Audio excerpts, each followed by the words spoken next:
Isang mapagpalang araw sa inyong lahat, mga minamahal naming taga-subaybay.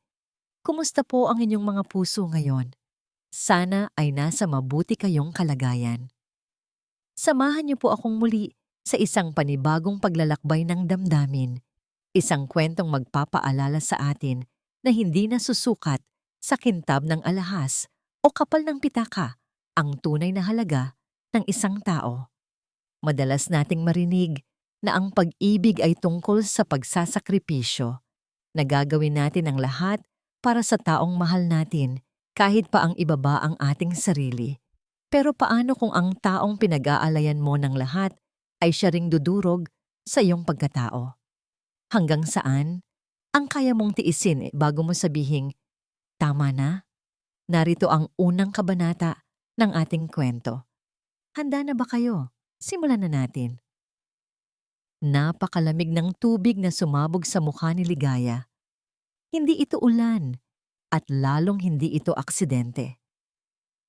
Kasabay ng pagtalsik ng maruming tubig na pinagbanlawan ng mga pinggan ay ang matinis na boses na halos bumasag sa katahimikan ng kusina. Tatanga-tanga. Simpleng baso lang, hindi mo pa mahawakan ng maayos. Alam mo bang mas mahal pa ang basong yan kaysa sa buhay mo? Napapikit si Ligaya. Ramdam niya ang paggapang ng tubig sa kanyang leeg. Humahalo sa pawis na kanina pa tumatagaktak dahil sa maghapong pagtatrabaho. Dahan-dahan niyang iminulat ang kanyang mga mata at nakita ang nakapamaywang na figura ni Doña Brutalina Aragon. Nakasuot ito ng seda, puno ng ginto ang mga daliri at nakatingin sa kanya na para bang siya ay isang insekto na naligaw sa palasyo nito. Pasensya na po, tita. Doña Brutalina, mahinahong sagot ni Ligaya habang pinupulot ang mga bubog sa sahig. Nadulas lang po sa kamay ko. Papalitan ko na lang po. Papalitan? Tumawa ng mapakla ang Donya. Ang tawa nito ay parang kalansing ng barya na ipinamumukha sa mahihirap. Saan ka kukuha ng pambayad? Sa pagbebenta mo ng mga kung ano-anong basura sa internet? Ha! Huwag mo akong patawanin, Ligaya. Ang kapal ng mukha mong pumasok sa pamamahay ko at mangarap na mapangasawa ang anak ko. Pero simpleng gawain sa bahay hindi mo magawa. Gustong sumagot ni Ligaya. Gusto niyang sabihin na kaya niyang bilhin ang buong pabrika na gumawa ng basong yon. Gusto niyang isampal sa mukha ng matapobreng babaeng ito na ang basurang ibinebenta niya sa internet ay ang front lang ng Pag-asa, group of companies, ang imperyong siya mismo ang nagmamana. Pero hindi niya ginawa. Kinagat niya ang kanyang labi hanggang sa halos dumugo ito. Ginagawa niya ito para kay Damos. Mahal niya si Damos. At sa mundong ginagalawan nila, akala ni Ligaya ay sapat na ang pagpapakumbaba para tanggapin siya. Ano pang tinutunganga mo, Gemma, dyan? Linisin mo yan. At siguraduhin mong walang matitirang bubog kung ayaw mong ipakain ko sa'yo yan. Bulyaw muli ni Doña Brutalina bago tumalikod at padabog na lumabas ng kusina. Iniwan siyang basang-basa at nanginginig sa galit. Huminga ng malalim si Ligaya. Isang araw na lang, bulong niya sa sarili. Isang araw na lang, Ligaya. Kapag natapos ang pamamanhikan bukas, malalaman na nila ang totoo. Magiging maayos din ang lahat. Ipinagpatuloy niya ang pagpupunas ng sahig. Ang mga kamay na sanay pumirma ng milyong-pisong kontrata ay namumula na ngayon dahil sa sabon at pagkuskos. Maya-maya, bumukas ang pinto sa likod. Pumasok si Damos, ang lalaking dahilan ng lahat ng pagtitiis na ito. Gwapo, makisig, pero sa mga sandaling ito, tila may kulang sa kanyang mga mata. Nakita ni Damos ang basang sahig at ang namumugtong mga mata ni Ligaya. Babe! Lumapit si Damos pero hindi siya niyakap. Tiningnan lang nito ang mantsa ng tubig sa damit ni Ligaya. Anong nangyari? Nagalit na naman ba si Mama? Tumayo si Ligaya, umaasang may maririnig siyang pagtatanggol. Nasagi ko lang yung baso, Damos. Pero kung pagsalitaan ako ng mama mo, parang wala akong dangal, Damos. Hanggang kailan ba tayo ganito? Hanggang kailan ko kailangang magpanggap na katulong dito para lang makuha ang loob niya? Bumuntong hininga si Damos, isang buntong hininga na puno ng pagod at pagsuko. Hinawakan niya ang balikat ni Ligaya, pero parang ang bigat ng kamay nito. Babe, alam mo naman si Mama, 'di ba? High blood lang 'yon.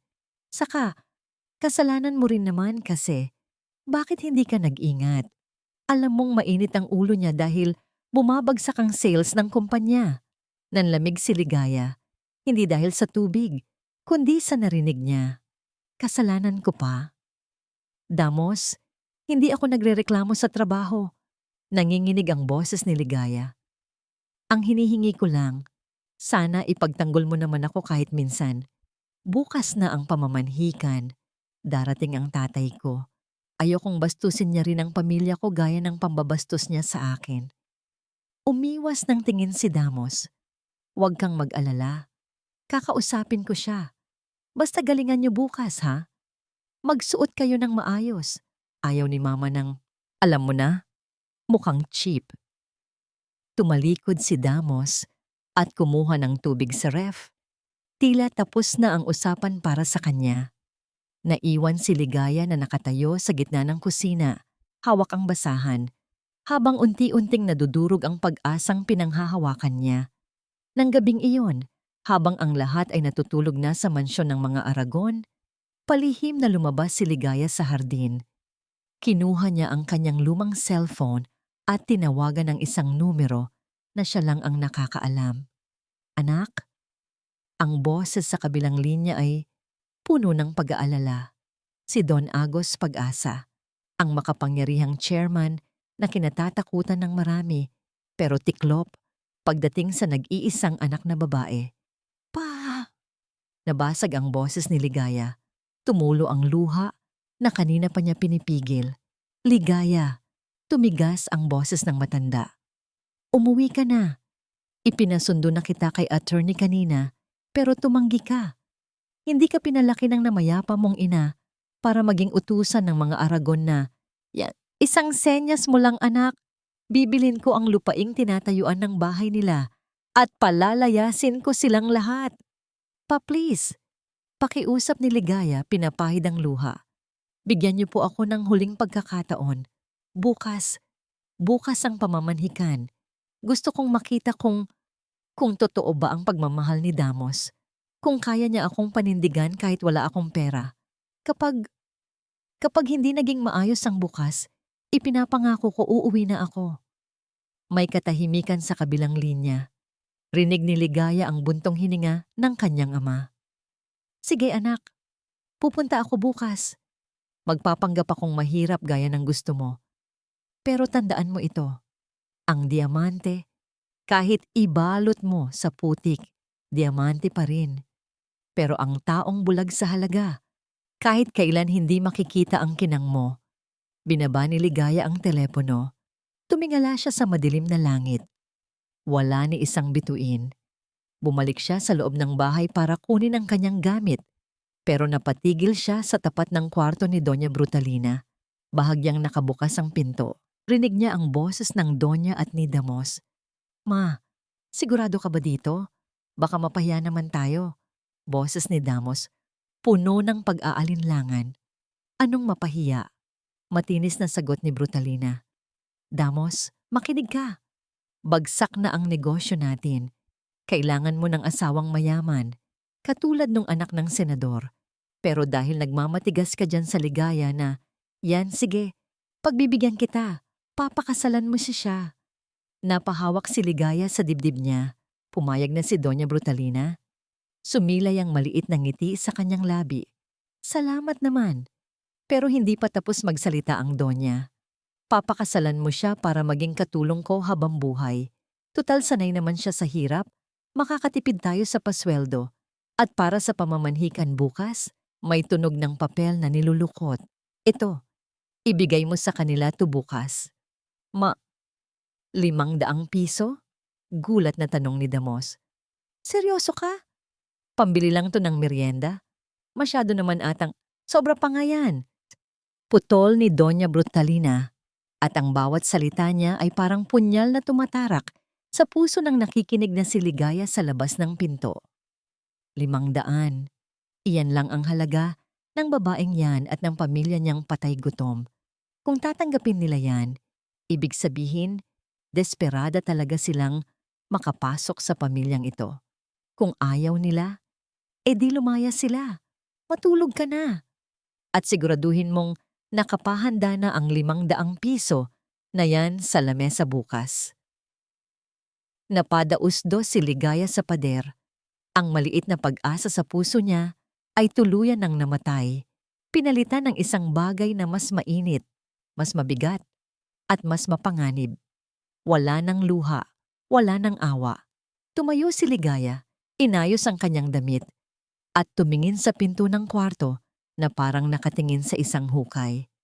Sige, Doña Brutalina. Bulong niya sa dilim, ang boses ay singlamig ng yelo. Ihanda mo ang 500 mo, dahil bukas, ipapakita ko sa'yo kung magkano ang totoong presyo ng pang-aapi mo. Sa mundo ng negosyo, kilala si Kisig Tibayan bilang isang pating, tahimik, mabilis, at walang awang lumamon ng mga kalaban. Bilang CEO ng Tibayan Holdings, sanay siya sa mga taong lumalapit sa kanya para sa pera, kapangyarihan o koneksyon. Kaya naman, naging libangan na niya ang pagbabasa ng tao. Isang tingin lang, alam na niya kung ginto o tanso ang kaharap niya.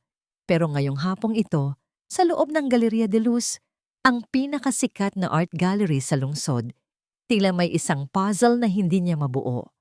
Nakaupo si Kisig sa VIP lounge, hawak ang isang baso ng whiskey, habang hinihintay ang curator na ilabas ang pinakabagong painting na balak niyang bilhin. Tahimik ang paligid, amoy mamahalin, at ang bawat taong pumapasok ay balot ng signature brands mula ulo hanggang paa. Hanggang sa bumukas ang pinto at pumasok ang isang babae. Hindi siya nababagay doon. Nakasuot lang ito ng simpleng puting t-shirt na medyo luma na, kupas na maong, at tsinelas na halatang pudpod na ang takong. Magulo ang buhok nito na parang dinaanan ng bagyo, at may bitbit itong eco bag na mukhang galing pa sa palengke. Napakunot ang noo ni Kisig. Hindi dahil sa itsura ng babae, kundi dahil sa mata nito. Kadalasan, kapag may mahirap na naliligaw sa ganitong lugar, yumuyuko sila, nahihiya, natatakot. Pero ang babaeng ito, nakataas ang noo. Ang mga mata niya ay naglilibot sa mga paintings ng walang takot. Parang sinusuri niya kung pasado ba ang mga ito sa panlasa niya. Iyon ay si Ligaya. Pero sa paningin ni Kisig, isa lang itong misteryosong estranghera. Excuse me, miss. Masungit na harang ng isang sales lady na puno ng kolorete ang mukha. Ang delivery entrance po ay sa likod. Bawal po ang tambay dito. Napatigil si Kisig sa pag-inom. Pinanood niya ang reaksyon ng babae. Tiningnan lang ni Ligaya ang sales lady. Hindi siya nagalit. Ngumiti pa siya ng tipid. Hindi ako delivery girl. Tinitingnan ko lang ang painting na yan. Itinuro ni Ligaya ang sentro ng gallery, ang Huling Pag-asa, isang obra maestra na nagkakahalaga ng 5 milyong piso. Tumawa ng mapakla ang sales lady. Miss, alam mo ba kung magkano yan? Kahit ibenta mo ang kidney mo at ng buong pamilya mo, kulang pa pambayad sa frame niyan. Doon ka na sa labas bago pa kita ipatawag sa guard. Tumayo si Kisig. Ayaw niya sa lahat ang mga matapobreng tao na wala naman talagang binatbat. Akmang lalapit sana siya para ipagtanggol ang babae, pero natigilan siya sa sunod na nangyari. Hindi umalis si Ligaya. Sa halip, lumapit pa ito sa painting. Hinaplos niya ang hangin sa tapat ng canvas, tila damang-dama ang emosyon ng pinta. Maling brushstroke ang ginamit sa bandang kaliwa. Bulong ni Ligaya, pero sapat na para marinig ni Kisig at ng sales lady. Ginamitan ito ng cobalt blue, pero hinaluan ng charcoal gray para ipakita ang lungkot. Pero ang tunay na lungkot, hindi madilim. Ang tunay na lungkot ay malinaw. Malinaw na wala ka nang babalikan. Natulala ang sales lady. Hindi nito naintindihan ang sinabi ng babae, pero naramdaman nito ang bigat ng mga salita. Lumapit si Kisig. Ito na ang pagkakataon niya. Tama ka, sabi ni Kisig habang tumatayo sa tabi ni Ligaya. Ang amoy ng mamahaling pabango ni Kisig ay humalo sa amoy ng pawis at ulan na dala ni Ligaya. Ang galing ng mata mo. Bihira ang nakakapansin ng detalyeng yan. Napatingin si Ligaya sa kanya. Sa unang pagkakataon, nagtama ang kanilang paningin. Nakita ni Kisig ang pagod sa mga mata nito, pero sa likod ng pagod ay may apoy na nagbabagang sumabog. Sino ka? Tanong ni Ligaya. Walang halong pagpapabebe o pagkabighani sa gwapo ni Kisig. Ngumiti si Kisig. Inilabas niya ang kanyang card. Isang itim na metal card na sumisigaw ng kapangyarihan. Kisig Tibayan, at gusto kong bilhin ang painting na ito para sa'yo. Nanlaki ang mata ng sales lady sa likod. Sa Sir Kisig, kayo po pala yan. Nako, pasensya na po. Hindi pinansin ni Kisig ang sales lady. Nakatuon lang siya kay Ligaya. Inaasahan niyang matutuwa ito, magpapasalamat o kikiligin gaya ng ibang babae. Pero tumawa lang si Ligaya ng mahina. Isang tawa na parang bubog. Salamat, Mr. Tibayan, pero hindi ko kailangan ng limos, sagot ni Ligaya. Tiningnan niya ulit ang painting. Saka, bakit ko gugustuhing iuwi ang isang bagay na nagpapaalala sa akin kung gaano kapait ang mundo? Itago mo na lang ang pera mo.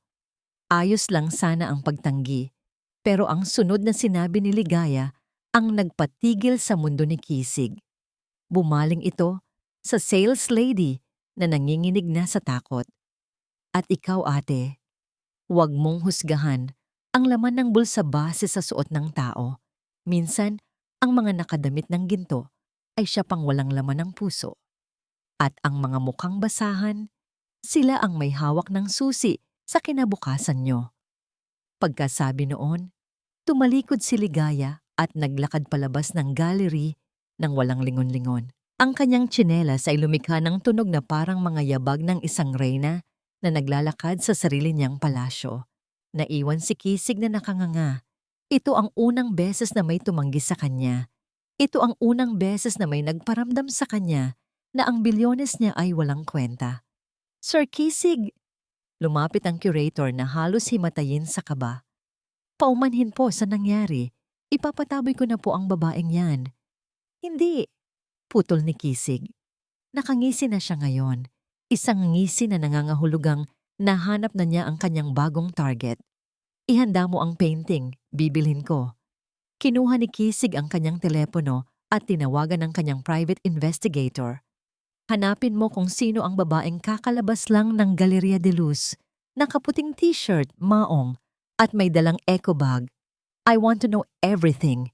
Ang pangalan niya, saan siya nakatira, at kung bakit pakiramdam ko, kilala ko siya. Habang naglalakad si Kisig pabalik sa kanyang sasakyan, tumunog ang kanyang cellphone. Isang mensahe galing sa kanyang sekretarya ang dumating. Kasama ang isang lumang litrato mula sa business magazine 5 taon na ang nakakaraan. Headline, Ang nawawalang tagapagmana ng Pag-asa Group. Tiningnan ni Kisig ang litrato ng batang babae sa magazine. Nakagown, puno ng alahas at nakangiti. Kamukhang kamukha ng babaeng nakatsinelas kanina. Natawa ng malakas si Kisig sa loob ng kanyang sasakyan. Ligaya Pag-asa. Bulong niya habang pinapaandar ang makina. Kaya pala, ang pamilya Aragon, hindi nila alam na isang dragon ang pinapatulog nila sa kusina nila. Humigpit ang hawak ni Kisig sa manibela. Alam niyang may giyerang parating. At sa pagkakataong ito, siguradong siya ang kakampi ng dragon. Tanghaling tapat, tirik na tirik ang araw. Pero para kay Damos Aragon, mas mainit pa sa sikat ng araw ang kaba sa kanyang dibdib habang nakasilip sa bintana ng kanilang mansyon. Sa labas ng gate, Nakatayo si Ligaya at ang tatay nito. Pawisan. Nakabilad sa init. Ang tatay ni Ligaya, isang matandang ugod-ugod na nakasuot ng kupas na barong Tagalog na halatang inilabas lang sa baul para sa okasyong ito, ay panay ang paypay ng sombrero sa anak. Si Ligaya naman, nakasuot ng simpleng bestida, ay nakayuko, tila nahihiya sa mga dumadaan. "Ma," tawag ni Damos sa kanyang ina na kasalukuyang nagpapakintab ng kuko sa sofa. Malamig sa loob ng sala dahil sa aircon, malayo sa impyernong init sa labas. "Papasukin na natin sila. Kanina pa sila dyan. Nakakahiya sa mga kapitbahay. Baka isipin ang sama nating tao."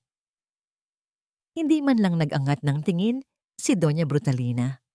"Hayaan mo sila.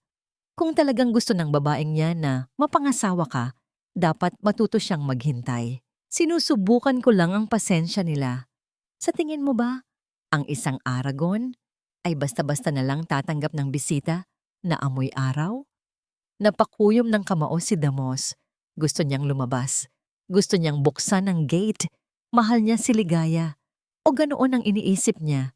Pero mas nangingibabaw ang takot niya sa kanyang ina. Ang ina niyang may hawak ng credit cards niya, ng kotse niya, at ng titulong tagapagmana na pilit niyang pinanghahawakan kahit alam niyang baon na sila sa utang. "Sige na nga," bulong ni Damos sa sarili. "Tiis lang, Ligaya. Para sa atin din to." Lumipas ang 2 oras bago nagbigay ng senyas si Doña Brutalina sa katulong. Nang buksan ang gate, halos hilain na ni Ligaya ang ama niya papasok. Kitang-kita ni Damos ang pamumutla ng matanda. Agad siyang lumapit, pero sinalubong siya ng masamang tingin ng kanyang ina. Napatigil siya. Sa halip na yakapin si Ligaya, isang pilit na ngiti lang ang ibinigay ni Damos. "Paumanhin, te." "Babe," sabi ni Damos pabulong. "Tulog pa kasi si Mami kanina. Alam niyo naman, beauty rest." Walang imik ang ama ni Ligaya. Tinitigan lang siya nito. Sa mga mata ng matanda, parang may nakikitang pagkadismaya si Damos. Bagay na ikinainis niya. Bakit siya ang madidismaya? Ako na nga ang tatanggap sa anak niyang mahirap. Ako pa ang masama. Dinala sila sa dining area. Inaasahan ni Damos na nagpaluto ang ina niya ng espesyal na tanghalian. Kahit paano, pamamanhikan ito. Pero nang ihain ng mga katulong ang pagkain, halos malaglag ang panga ni Damos. Sa ibabaw ng mamahaling porselana ay may 3 platito. Isang mangkok ng kanin na bahaw, isang platong may pritong galunggong na sunog ang kalahati, at isang mangkok ng sabaw na halatang pinag-initan lang mula sa menudo kagabi. "Kain na," utos ni Doña Brutalina habang nauupo sa kabisera. Hindi man lang nito inalok na umupo ang mag-ama. "Pasensya na kayo, ha? Hindi kasi kami sanay maghanda para sa ibang tao. At saka, tutal sanay naman kayo sa hirap. Siguro naman ayos na sa inyo yan. Sayang naman kung magpapaluto pa ako ng steak. Baka sumakit lang ang tiyan nyo." Rinig ni Damos ang lagutok ng kutsara sa kamay ni Ligaya. Nakita niyang nanginginig ang kamay ng ama nito. "Damos," tawag ni Ligaya. Tumingin ito sa kanya, ang mga mata ay nagmamakaawa. "Ipagtanggol mo kami, kahit ngayon lang." Pero ano ang ginawa ni Damos? Kumuha siya ng kanin at nilagyan ang plato ni Ligaya. Umiwas siya ng tingin. "Kain na kayo, tay," sabi ni Damos. Ang boses ay parang basag na salamin. Pagkatapos, lumapit siya sa tenga ni Ligaya at bumulong, ang bulong na dudurog sa lahat. "Babe, please, huwag ka nang umarte. Pagpasensyahan mo na si Mama. Alam mo naman, mayaman kami. Sanay siya na siya ang nasusunod. Tiisin mo na lang to para sa akin. Kapag kasal na tayo, magiging okay din ang lahat. Isipin mo na lang, test ito ng pagmamahal mo sa akin." Nakita ni Damos kung paano namatay ang ilaw sa mga mata ni Ligaya. Dati, tuwing titingin ito sa kanya, may kislap ng paghanga. Ngayon, para siyang nakatingin sa isang estranghero. Tahimik na kumain ang mag-ama, Walang nagsasalita. Tanging ang tunog ng kubyertos at ang malakas na paghigop ng tsaa ni Doña Brutalina ang naririnig. Nang matapos ang tanghalian, pinunasan ni Doña Brutalina ang kanyang bibig gamit ang silk napkin at tumingin ng diretso sa ama ni Ligaya. Direct to the point na tayo, sabi ng Donya. Nandito kayo para sa pamamanhikan, para hingin ang basbas ko na makasal ang anak niyo sa uniko hiho ng mga Aragon. Tumango ang ama ni Ligaya. Ganoon na nga po, Donya. Ang kaligayahan lang ng anak ko ang gusto ko. Kaligayahan, tumawa ang Donya. Siguraduhin nating hindi kayamanan ang habol nyo dahil alam kong alam nyo. Malaking isda si Damos. Tiningnan ni Damos ang ina niya. Ma, tama na. Pero wala siyang boses. Nakaglu ang puweta niya sa upuan. May kinuha si Doña Brutalina mula sa ilalim ng mesa. Isang puting sobre, manipis, gusot. Inihagis niya ito sa gitna ng mesa, sa tapat ng mukha ng ama ni Ligaya. Pak! Ang tunog ng sobre ay parang sampal sa katahimikan ng kwarto. Damos! Yaw! Sabdos! Baling ng Donya sa kanya. Sabihin mo sa kanila kung ano yan. Napalunok si Damos. Alam niya kung ano ang laman noon.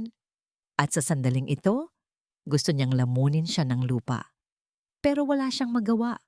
Isa siyang papet sa sarili niyang kwento. Iyan. Simula ni Damos, hindi makatingin kay Ligaya. Iyan ang bigay kaya, ang sinle, para sa pamilya niyo. Ngumisi si Doña Brutalina, isang ngising demonyo. Buksan niyo, para malaman niyo kung magkano ang halaga ng anak niyo sa pamilyang ito. Pinanood ni Damos ang kamay ng ama ni Ligaya na dahan-dahang inaabot ang sobre. Nanlalamig ang buong katawan ni Damos. Alam niyang pagkatapos nito, walang nang babalikan. Alam niyang ito na ang huli. Pero ang hindi niya alam, ito ang simula ng katapusan ng pamilya Aragon. Bumagal ang ikot ng mundo ni Ligaya. Nakatingin siya sa kamay ng kanyang ama na nanginginig habang hawak ang gusot na sobre. Dahan-dahan, inilabas ni Don Agos ang laman nito. Isang kulay kahel na papel, isang piraso ng 500 piso, punit sa gilid, luma. Halos hindi natanggapin sa tindahan. Katahimikan, isang nakakabinging katahimikan ang bumalot sa dining area. Ano yan? Basag ni Doña Brutalina sa katahimikan habang sumisipsip ng tsa. Huwag na kayong mag-inarte. Malaking pera na yan para sa mga katulad nyo. Pwede na kayong makabili ng bigas na kakainin nyo ng 1 linggo. Pasalamat nga kayo. May nakuha pa kayo eh. Tumingin si Ligaya kay Damos. Ito na ang huling pagkakataon. Ang huling hibla ng pag-asa.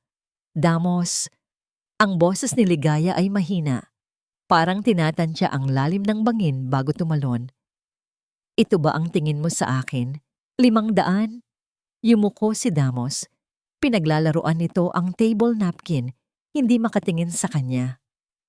Babe, tanggapin mo na lang. Alam mo naman si Mama. Hayaan mo na. Dadagdagan ko na lang yan kapag may sweldo na ako. Dadagdagan. Kapag may sweldo. Isang mapait na tawa ang kumawala sa bibig ni Ligaya. Mahina sa simula hanggang sa lumakas.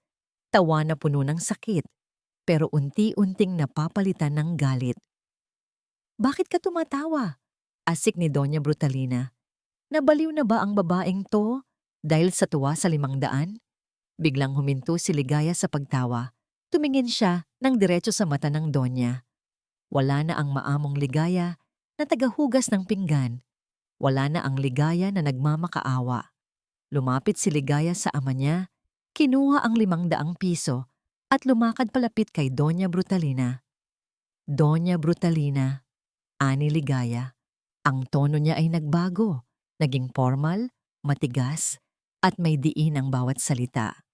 Sa tingin niyo ba, nabibili ng 500 ang dignidad ng pamilya ko? Bakit? Kulang pa ba? Taas kilay na sagot ng Donya. Krrrsh. Pinunit ni Ligaya ang pera sa harap ng mukha ng Donya. Pinunit niya ito sa 2. sa 4, sa 8, hanggang sa maging konfeti na lang ito na nahulog sa mamahaling pagkain ng mga Aragon. Ligaya!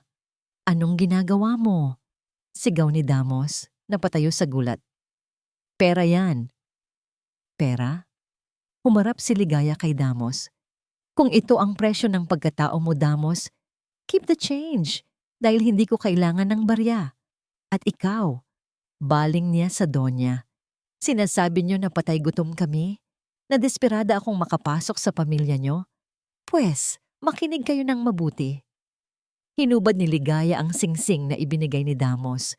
Isang singsing na alam niyang peke, pero tinanggap niya dahil akala niya ay totoo ang pag-ibig nito. Inihagis niya ito sa sopas ng Donya. Talsik ang sabaw sa mukha ng matanda.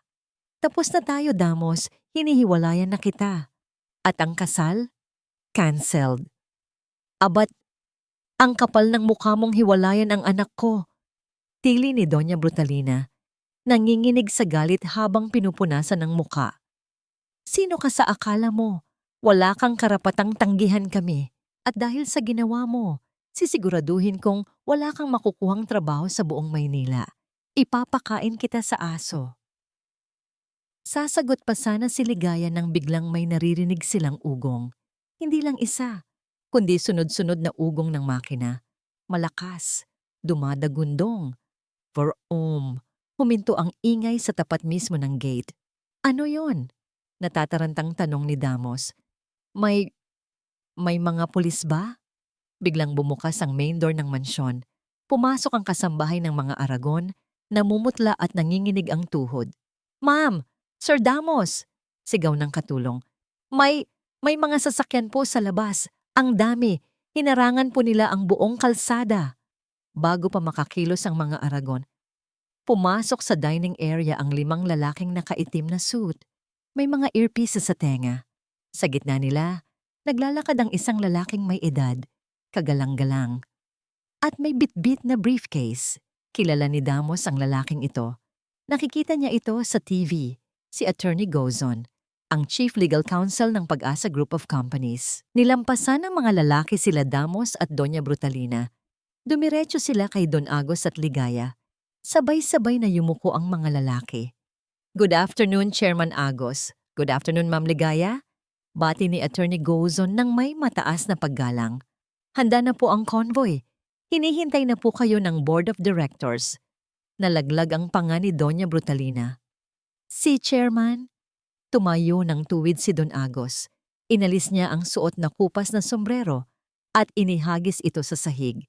Ang uugod-ugod na matanda kanina ay biglang nagkaroon ng tindig ng isang hari. Attorney, utos ni Don Agos sa baritonong boses.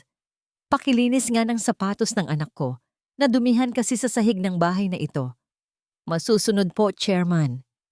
Agad na lumuhod ang isa sa mga bodyguard at pinunasan ang tsinelas ni Ligaya gamit ang isang panyo na mukhang mas mahal pa sa damit ni Doña Brutalina.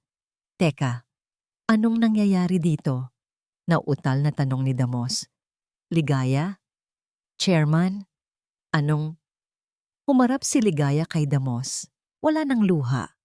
Ang mata niya ay tuyo at matalim. Damos, kilala mo ang Pag-asa Group, di ba? Ang kumpanyang nililigawan niyo para mag-invest sa inyo dahil bankrupt na kayo. Tumango si Damos, tulala. Ako ang Pag-asa, madiing sabi ni Ligaya. Ako si Ligaya Pag-asa, ang nag-iisang tagapagmana ng imperyong sinusubukan niyong utuin. Kinuha ni Ligaya ang briefcase mula kay Attorney Gozon. Binuksan niya ito at inilabas ang isang folder. Ito sana, Damos. Ito sana. Inihagis ni Ligaya ang mga papel sa mukha ni Damos. Nagliparan ang mga dokumento sa hangin. Iyan ang dowry na dala ko. 1 bilyong pisong halaga ng stocks, lupa, at cash na nakapangalan sana sa atin. Sa atin, Damos. Handa akong ibigay ang mundo sa'yo. Pero anong ibinigay mo sa akin? 500? Napaupo si Doña Brutalina sa sahig. Nanlaki ang mga mata niya habang pinupulot ang isang bank statement na may napakaraming zero.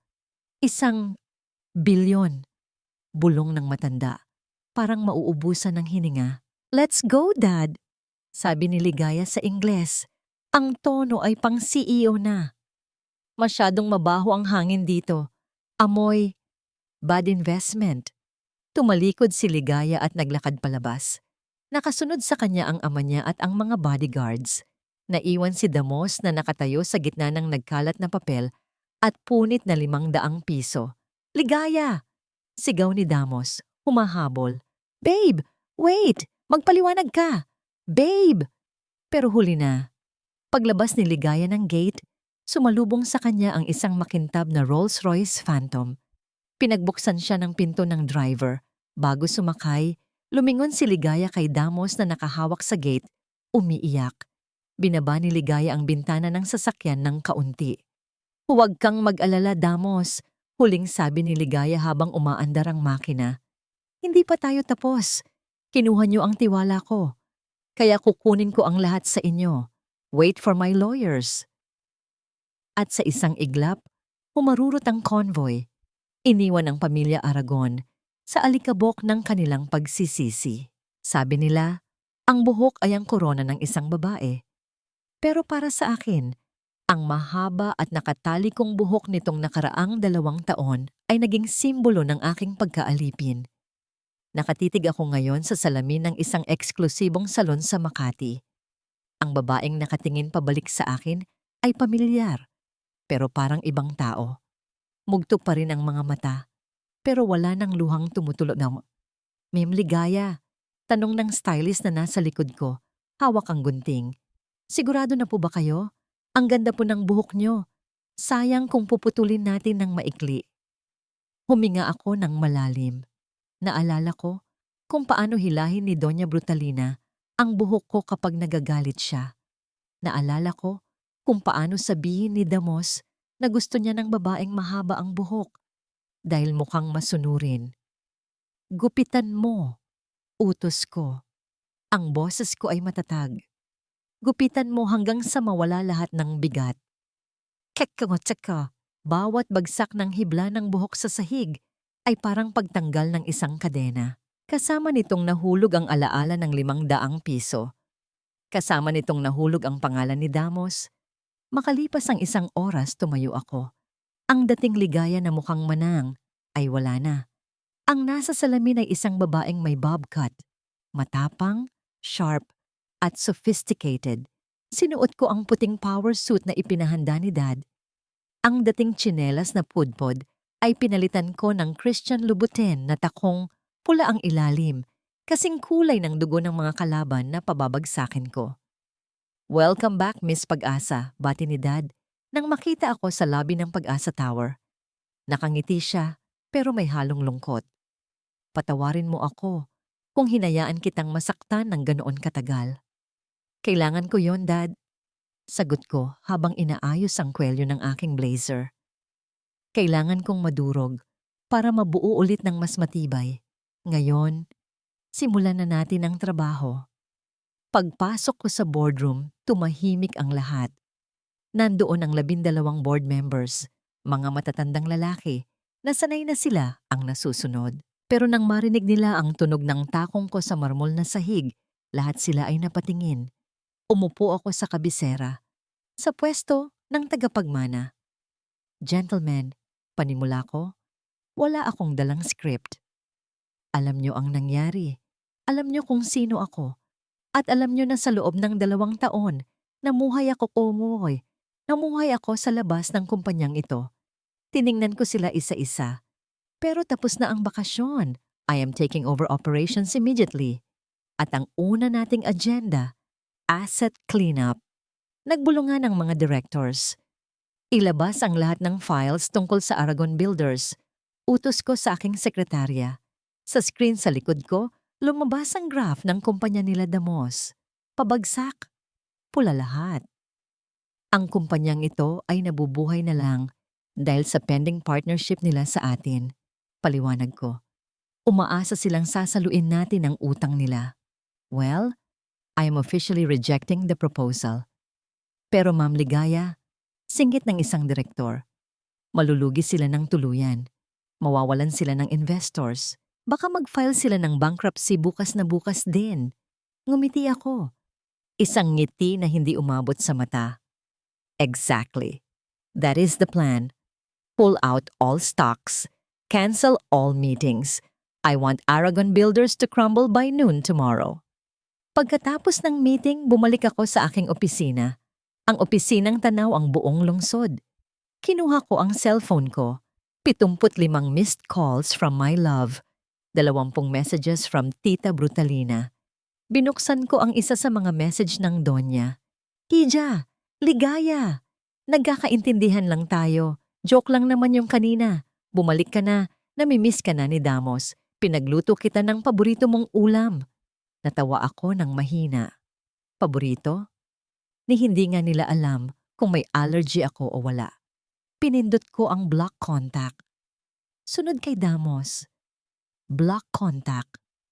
Ang sarap sa pakiramdam. Silence. Biglang bumukas ang pinto. Pumasok ang sekretary ko na may dalang isang napakalaking buke ng asul na rosas. Napakunot noo ako. Wala naman akong inaasahang bisita. At alam ng lahat na ayaw ko ng bulaklak ngayon. Ma'am, delivery po. Sabi ng sekretary ko. Kinikilig. Wala pong pangalan ng sender, pero may card. Nilapag niya ito sa mesa ko at lumabas. Lumapit ako sa mga bulaklak. Blue roses. Sumisimbolo sa misteryo at sa pagkamit ng imposible. Kinuha ko ang maliit na itim na card na nakasitit sa gitna. Binasa ko ang nakasulat. Ang sulat kamay ay elegante at madiisin. Nakita ko ang pagbangon ng Reyna sa balita kanina. Bagay sa iyo ang maikling buhok. Mas lalo kang mapanganib. Welcome to the battlefield, Miss Ligaya. Kung kailangan mo ng kakampi para pabagsakin ang mga Aragon, alam mo kung saan ako hahanapin. Katie, nanlaki ang mata ko. Kisig Tibayan, ang CEO ng Tibayan Holdings, ang tinaguriang pating ng business world, ang lalaking nakita ko sa gallery kahapon, ang lalaking tumanggi akong bentahan ng painting. Siya? Gusto niyang makipag-alyansa? Pumunta ako sa bintana at tumingin sa labas. Sa malayo, nakikita ko ang building ng Tibayan Holdings. Kung ang isang pag-asa at isang tibayan ay magsasama, hindi lang bagyo ang aabuti ng mga Aragon. Gunaw na ang mundo nila. Napangiti ako. Sa unang pagkakataon ngayong araw, ang nangiti ko ay totoo. Game on, Mr. Tibayan. Bulong ko sa hangin. Let's play. Sa mundo ng business, ang pakikipag-meeting ay parang pakikipaglaro ng chess. Kailangan mong basahin ang galaw ng kalaban bago pa man nila hawakan ng pyesa. Pero ngayong hapon, habang naglalakad ako sa hallway ng Pag-asa Tower, hindi ko nararamdaman na papunta ako sa isang laban. Papunta ako sa isang sayaw. Hawak ko ang isang folder na naglalaman ng regalo ko para kay Ligaya. Alam kong kaya niyang pabagsakin ang mga Aragon ng mag-isa. Pero bakit niya gagawin yon ng mag-isa kung pwede kaming magtulungan at gawing mas masakit ang pagbagsak nila? Pagbukas ng pinto ng CEO office, tumambad sa akin si Ligaya. Kung nagandahan ako sa kanya noong naka-t-shirt lang siya sa gallery. Ngayon ay halos hindi ako makahinga. Nakaupo siya sa likod ng malaking mahogany desk, suot ang isang white suit na bumabagay sa kanyang maikling buhok. Ang aura niya ay hindi na lang basta babae, siya ay kapangyarihan. Mr. Tibayan, bati niya. Hindi siya tumayo. Nanatili siyang nakaupo. Pinaglalaruan ng isang mamahaling ballpen. You're exactly 5 minutes early. I like punctuality. And I like transparency, Miss Ligaya. Sagot ko habang naglalakad palapit. Salamat sa pagtanggap sa akin, kahit na alam kong abala ka sa paglilinis ng kalat. Umupo ako sa silyang nasa tapat niya nang hindi naghihintay ng imbitasyon. Sanay akong ako ang nagdidikta ng tempo. Diretuhin mo na ako, kisig, sabi niya. Binanggit niya ang pangalan ko nang walang sir o mister. Gusto ko yun. Bakit ka nagpadala ng bulaklak? At bakit mo gustong makipag-alyansa? Kung iniisip mong bibilhin ko ang shares mo sa Tibayan Holdings, nagkakamali ka. Napangiti ako. Matalino. Defensive. Wala akong balak ibenta ang kumpanya ko, Ligaya. Sagot ko, sabay lapag ng folder sa mesa niya. Nandito ako para ibigay sa iyo ang susi ng kulungan ng mga Aragon. Tiningnan niya ang folder pero hindi niya ito kinuha. Anong ibig mong sabihin? Alam kong pinuputol mo na ang lahat ng ties ng Pag-asa Group sa Aragon Builders. Paliwanag ko, nakatitig sa mga mata niya. Magandang simula yon. Mawawalan sila ng projects. Pero makakasurvive pa rin sila. May mga assets pa sila sa probinsya, may mga lupa, at may pangalan pa rin sila kahit papaano. Dahan-dahan kong itinulak ang folder palapit sa kanya. Pero kung gusto mo silang pulbusin, kailangan mo ito. Binuksan ni Ligaya ang folder. Nakita ko ang bahagyang paglaki ng mga mata niya habang binabasa ang dokumento. Ito ang yes ni putol ko. Ako ang bumili ng bangko na naghahawak ng sangla ng mansyon ng mga Aragon at ng main office nila. Sa madaling salita, Ligaya. Technically, landlord nila ako. Tumingin siya sa akin, gulat at pagtataka ang nasa muka. Bakit? Bakit mo ito ginagawa? Wala ka namang mapapala sa maliit na kumpanya nila. Tumayo ako at naglakad palapit sa bintana. Tinatanaw ang view ng syudad. Negosyo, oo, pero personal din. Lumingon ako sa kanya. Ayoko sa mga taong hindi marunong tumingin ng halaga. Noong nakita kita sa gallery, nakita ko kung paano kanila trinato. At nalaman ko ang ginawa nila sa'yo sa pamamanhikan. Lumapit ako sa kanya, mas malapit ngayon. Naamoy ko ang pabango niya. Mabango, pero hindi matapang. Classy. Ayoko sa mga bully, Ligaya. At sa mundong ito, kaming mga tunay na mayaman ang dapat nagtuturo ng leksyon sa mga nagpapanggap na mayaman. Tumayo si Ligaya. Nagpantay ang aming mga mukha. Sa lapit namin, rinig ko ang paghinga niya. So, sabi niya, medyo mahina ang boses pero hindi umaatras. Anong gusto mong kapalit? Interest? Shares? Tinitigan ko siya sa mata. Ang ganda ng mga mata niya. Puno ng fire, pero may lungkot pa rin sa ilalim. Wala akong hinihinging shares, sagot ko ng mahina. Ang gusto ko, hayaan mo akong tulungan kang gamitin ang mga dokumentong yan. Let's merge our attack. Ako ang bahala sa bangko, ikaw ang bahala sa kontrata. Sabay nating iparamdam sa kanila ang impyerno. Iniabot ko ang kamay ko para makipag-shake hands. Partners? Tanong ko. Tiningnan niya ang kamay ko, tapos sa mukha ko. Nagdadalawang isip, pero sa huli, tinanggap niya ito. Ang lambot ng kamay niya, pero ang higpit ng hawak. Parang kuryente ang dumaloy sa balat ko nang magdikit ang mga palad namin. Hindi ko binitawan agad, at hindi rin siya bumitaw. Partners, sagot niya. At sa unang pagkakataon, nakita ko siyang ngumiti. Isang totoong nangiti na para sa akin lang. Siguraduhin mo lang na kaya mong sumabay sa akin, Mr. Tibayan. Don't worry, Miss Pag-asa, I never Hindi ko natapos ang sasabihin ko. Biglang bumukas ng padabog ang pinto ng opisina. Ang lakas ng kalabog, kaya pareho kaming napalingon ni Ligaya. Pero hindi pa rin kami bumibitaw sa kamay ng isa't isa. Sa pintuan, hinihingal, pawisan, at mukhang nanggaling sa gera. Si Damos, magulo ang buhok nito, lukot ang damit. Ang mga mata ay nanlalaki sa gulat nang makita kaming magkahawak kamay. Ligaya! Sigaw ni Damos, ignoring the security guards na humahabol sa kanya. Baby, please, kausapin mo ako. Mahal na mahal kita. Tumingin si Damos sa akin, tapos sa kamay naming magkahawak. Nagbago ang ekspresyon niya mula sa pagmamakaawa papunta sa galit. At sino yan? Duro ni Damos sa akin. Kaya ba? Kaya ba ang lakas ng loob mong hiwalayan ako? Dahil may lalaki ka na? Natawa ako sa loob-loob ko. Ito ba ang Damos Aragon na pinag-aagawan daw ng mga kolehiyala noon? Ang lalaking nasa harapan ko ngayon ay mukhang basahan, malayo sa ligalig at kislap ni Ligaya. Naramdaman kong naging tensyonado ang kamay ni Ligaya sa hawak ko. Hihilain sana niya ito pabalik, marahil sa gulat o hiya, pero hindi ako pumayag. Sa halip, mas hinigpitan ko pa ang hawak ko.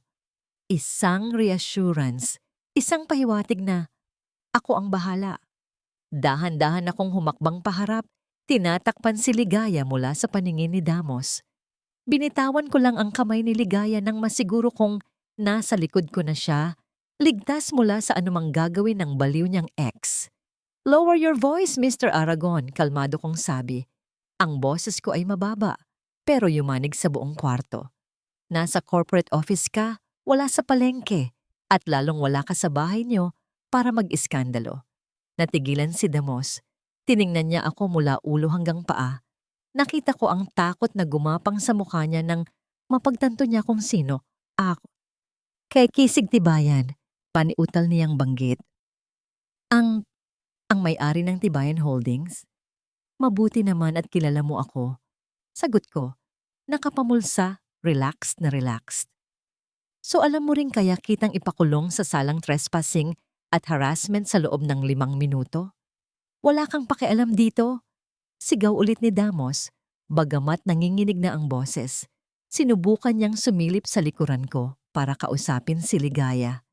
"Babe, Ligaya! Huwag kang maniwala sa lalaking yan. Ginagamit ka lang niya. Kaya ba? Kaya ba ang bilis mong nakalimot?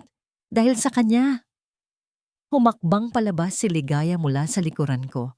Akala ko ay magagalit siya o iiyak, pero nanatili siyang kalmado. Ang mukha niya ay walang emosyon, blanko, parang yelo. "Damos," tawag niya. "Nakikita mo ba ang sarili mo? Mukha kang asong ulol na tumatahol sa maling puno." "Ligaya, mahal kita." Lumuhod si Damos. Oo, lumuhod siya sa marmol na sahig. "Patawarin mo na ako sa nangyari sa 500 piso. Si mama lang naman ang may gusto noon. Babawi ako. Ibalik lang natin ang dati. Please, babe." Tiningnan ko si Ligaya. Hinintay ko ang reaksyon niya.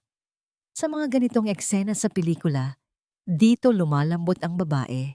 Dito sila naawa. Pero hindi si Ligaya pag-asa. Lumapit siya kay Damos. Yumuko siya ng kaunti para magpantay ang mukha nila. "Ang dati?" tanong ni Ligaya. "Ang dati kung saan sunod-sunuran ako sa inyo? Kung saan ako ang naghuhugas ng pinggan habang nagpapakasasa kayo sa yaman na hindi naman sa inyo? Patay na ang Ligaya na yon, Damos. At ang nasa harap mo ngayon?" Tumingin si Ligaya sa akin at muling binalik ang tingin kay Damos. "Ay ang babaeng wawasak sa kinabukasan niyo." Pumitik si Ligaya ng daliri. Agad na pumasok ang 4 na security guards. Hinawakan nila sa magkabilang braso si Damos at pilit itong itinayo. "Bitawan niyo ako! Ligaya! Hindi pa tayo tapos!" Nagpupumiglas na sigaw ni Damos habang kinakaladkad palabas. "Hindi niyo kami mapapabagsak! Kami ang Aragon! Sisiguraduhin kong agsisisi ka!" Nang sumarado ang pinto at nawala na ang ingay, bumalik ang katahimikan sa opisina. Napabuntong hininga si Ligaya. Nakita kong bahagyang nanginig ang balikat niya. Hindi sa takot, kundi sa adrenaline ng galit. Lumapit ako sa kanya. Kumuha ako ng baso ng tubig mula sa side table at iniabot ito. "You okay?" tanong ko. Tinanggap niya ang tubig at ininom ito ng diretsyo. Pagbaba niya ng baso, tumingin siya sa akin. Wala nang yelo sa mata niya. Pagod na lang. "Sorry about that," sabi niya. "Hindi magandang first impression para sa bago mong business partner." Napangiti ako. "On the contrary, Miss Ligaya, that was impressive. I like how you handled the trash." Natawa siya ng mahina. "Trash talaga? Well, he certainly smells like one." Nagkatitigan kaming dalawa. At sa pagkakataong ito, wala nang halong negosyo. Nakita ko siya. Hindi bilang tagapagmana, hindi bilang biktima, kundi bilang isang babaeng matapang na lumalaban kahit nasasaktan. At alam kong sa sandaling ito, I'm in trouble. Dahil hindi na lang ito tungkol sa pagpapabagsak sa Aragon. Gusto ko siyang protektahan. Gusto kong ako ang maging pader na sandalan niya kapag pagod na siyang lumaban. So, basag ko sa katahimikan, trying to lighten the mood. Tuloy pa ba ang partnership natin? O natakot ka na sa gulo? Inayos ni Ligaya ang kanyang blazer. Bumalik ang kislap ng tapang sa kanyang mga mata. Mr. Tibayan, kagagaling ko lang sa impyerno. Sagot niya ng may ngisi. Sa tingin mo ba matatakot ako sa konting gulo? Ihanda mo ang mga abogado mo. Dahil bukas, sisimulan na natin ang pagbawi sa lahat. Inilahad niya ulit ang kamay niya. Partner? Ulit niya. Tinanggap ko ito. Partner? Pero sa isip ko iba ang sinasabi ko. More than partners, Ligaya. Just wait and see. Ang unang bugso ng giyera ay hindi palaging putok ng baril. Minsan, ito ay isang tawag sa telepono. Nasa kalagitnaan ako ng pag-aaral ng financial reports ng Aragon Builders. Mga numerong sumisigaw ng pagkalugi nang tumunog ang intercom sa mesa ko. Ma'am Ligaya, sabi ng sekretary ko. May tawag po. Ayaw pong magpakilala. Pero sabi po niya, emergency daw po at tungkol kay Mr. Damos Aragon. Napahinto ako. Nakablock na sa akin si Damos at ang ina niya. Pero alam kong gagawa at gagawa sila ng paraan. Sige Pat, i-connect mo sa akin. Sagot ko. Huminga ako ng malalim, inihahanda ang sarili sa anumang drama. Isang pamilyar na boses ang narinig ko sa kabilang linya. Puno ng hikbi, puno ng pagsisisi. Babe, Ligaya? Ako to, si Damos. Hindi ako sumagot. Hinayaan ko siyang magsalita. Babe, please, makinig ka muna. Alam kong galit ka. Karapatan mong magalit, pero kailangan mo akong pakinggan. Yung nangyari kahapon, lasing lang ako, nagselos ako. Hindi ko kayang makita kang may kasamang iba. Tapos ka na ba? Malamig kong tanong. Hindi pa, Ligaya, please, si Mama. Umagulgol siya. Inatake sa puso si Mama kagabi pagkatapos ng iskandalo. Nasa ospital kami ngayon. Ang taas ng blood pressure niya at pangalan mo. Pangalan mo ang laging binabanggit niya. Sabi ng doktor, baka hindi na siya magtagal kung may mabigat siyang dinadamdam. Natahimik ako. Inatake sa puso? Kahit gaano ako kagalit, may kaunting kirot pa ring tumusok sa puso ko. Paano kung totoo? Ligaya, parang awa mo na. Pagmamakaawa ni Damos. Dalawin mo naman si Mama. Kahit 5 minuto lang.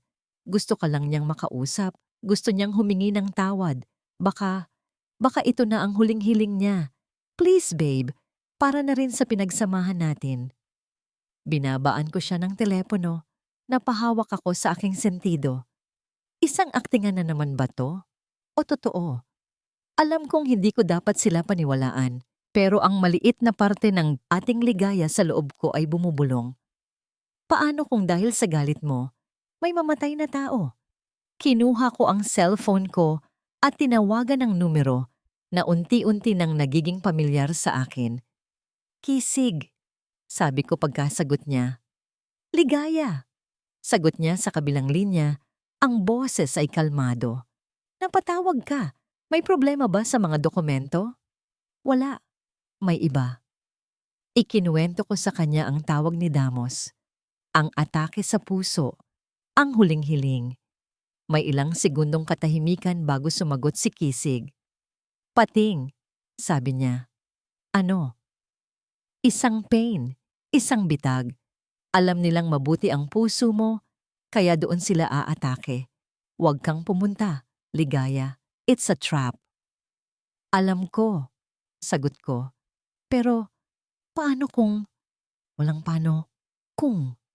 Putol niya. Pero kilala kita. Hindi ka matatahimik hanggat hindi mo nakikita. Sige, pumunta ka. Pero may kondisyon. Ano yon? Dalhin mo ang cellphone mo. At mula sa pagpasok mo sa ospital, hanggang sa paglabas mo, i-on mo ang voice recorder.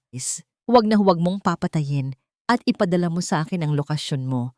Maghihintay ako sa malapit. Isang text mo lang, darating ako. Napangiti ako. Hindi niya ako pinigilan. Binigyan niya ako ng sandata. Salamat, Kisig.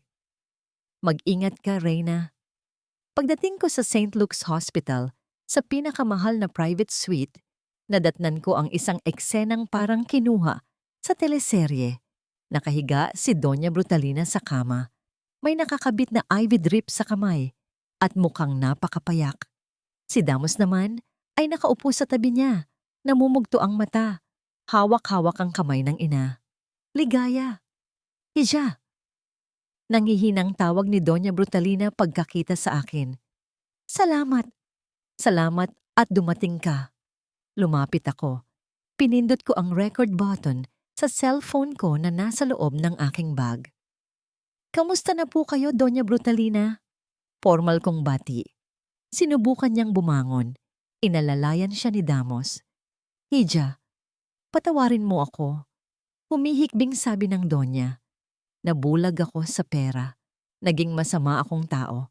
Pero nang makita ko ang anak ko na halos mabaliw dahil sa pagkawala mo, doon ko naintindihan, ikaw pala ang tunay na yaman na nahanap niya. Inabot niya ang kamay niya.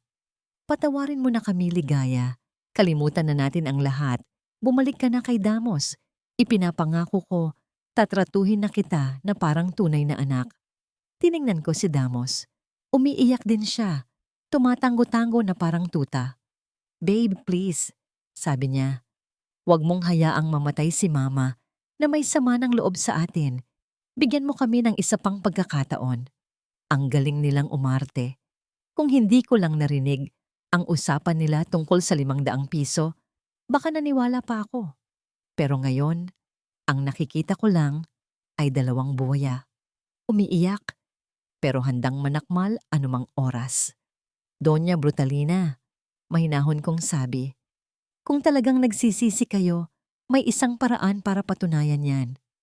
Ano yun, Hija? Kahit ano, gagawin ko. Iatras nyo ang lahat ng partnership nyo sa mga kalaban ng Pag-asa Group at pirmahan nyo ang kasulatan na isinasalin nyo sa akin ang 20% ng shares ng Aragon Builders bilang Daños Perwisyo. Biglang natigilan sa pag-iyak ang mag-ina. Nagkatinginan sila. Nakita ko ang kislap ng galit sa mata ni Doña Brutalina bago niya ito agad na tinakpan ng pekeng paghihinagpis. Hija naman, negosyo na yan, sabi niya. Ang hinihingi lang namin ay kapatawaran. Iyon ang presyo ng kapatawaran ko, putol ko. Ayaw nyo? Sige, magpagaling po kayo. Akmang tatalikod na ako nang biglang bumangon si Doña Brutalina mula sa pagkakahiga. Nawala ang panghihina. Napalitan ito ng pamilyar na bagsik. Abat ang kapal talaga ng mukha mo. Sigaw niya. Akala mo ba maloloko mo kami? Pagkatapos mong sirain ang pamilya namin, gusto mo pang nakawin ang kumpanya? Magsama kayo ng kabit mong si Kisig Tibayan. Napangisi ako.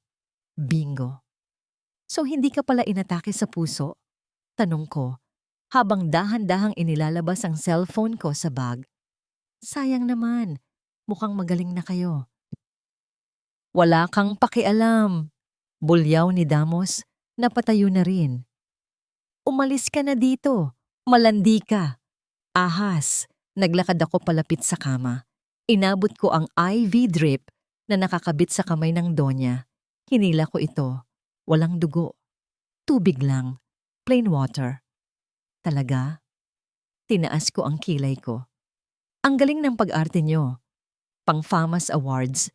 Pero sayang, may audience kayo na hindi nyo alam. Itinaas ko ang cellphone ko. Ipinapakita na naka-record ang lahat. At hindi lang ako ang audience nyo. Pinindot ko ang isang button sa phone ko.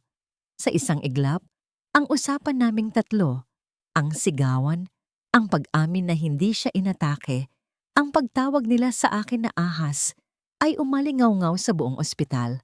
Naka-broadcast ito sa public announcement system ng buong floor. Nanlaki ang mga mata ng mag-ina.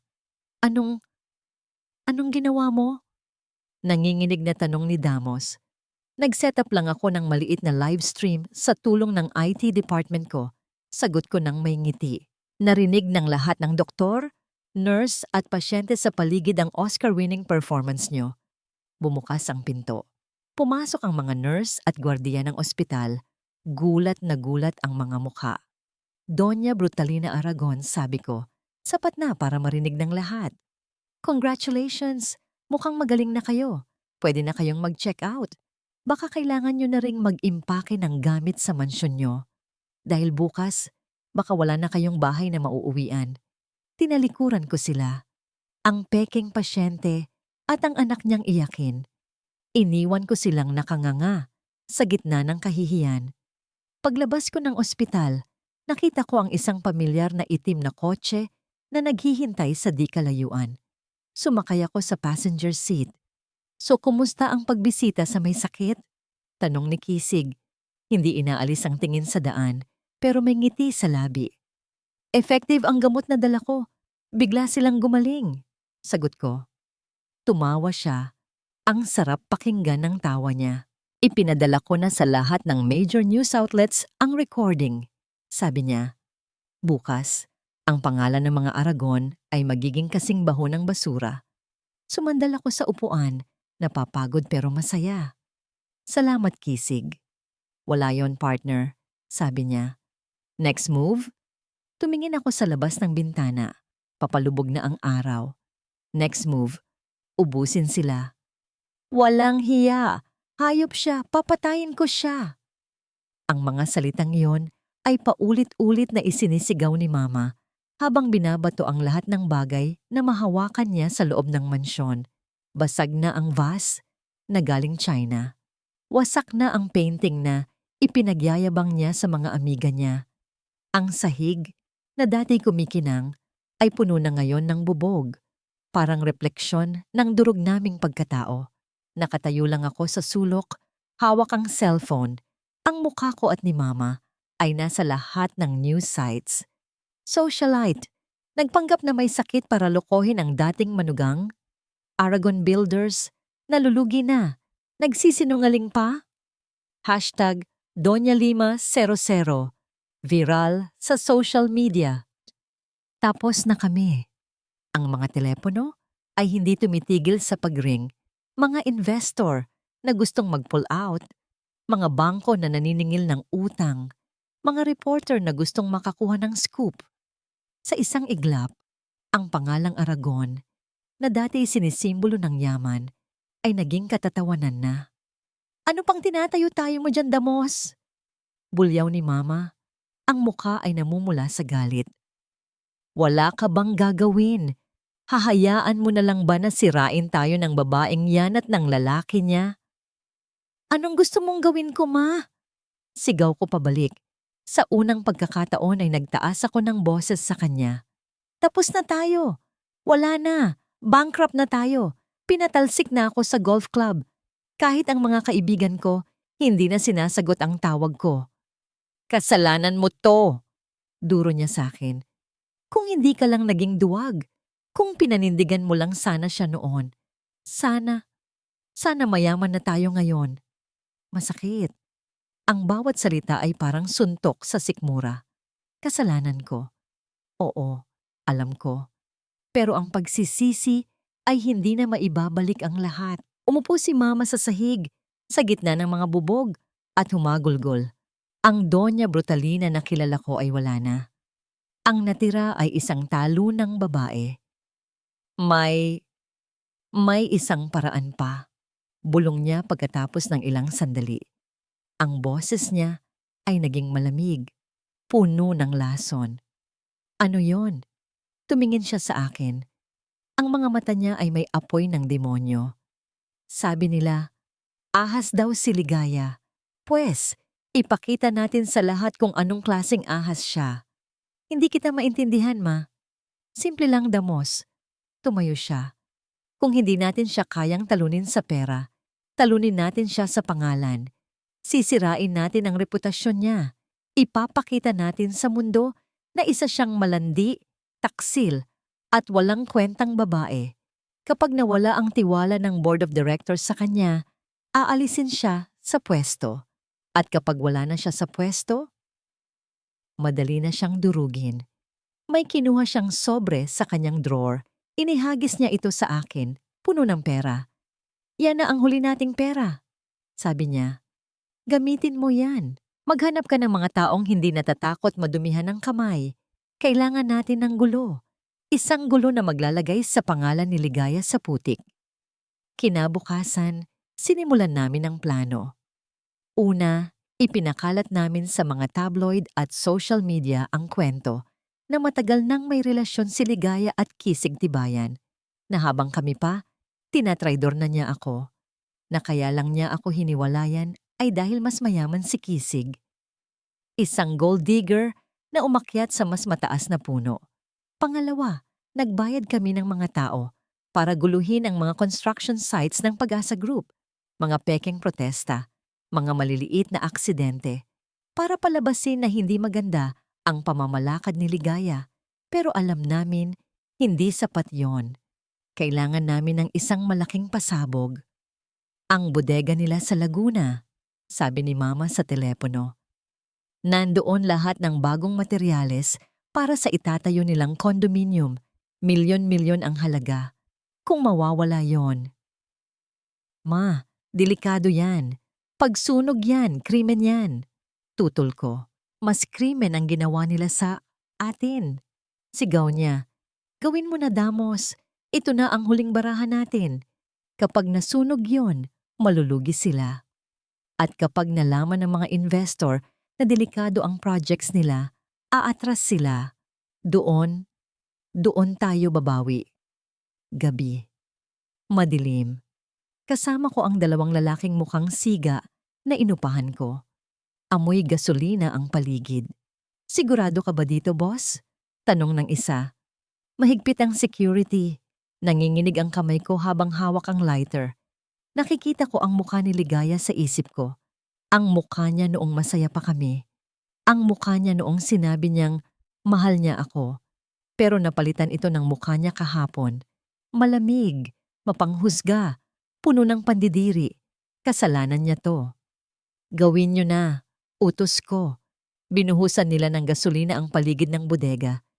Isang kiskis lang ng posporo, isang pindot sa lighter, at tapos ang lahat. Pero bago ko pa man magawa, may naisip akong mas magandang ideya. Isang ideya na mas masakit, mas personal. Teka, sabi ko sa mga tauhan ko. May mas maganda akong plano?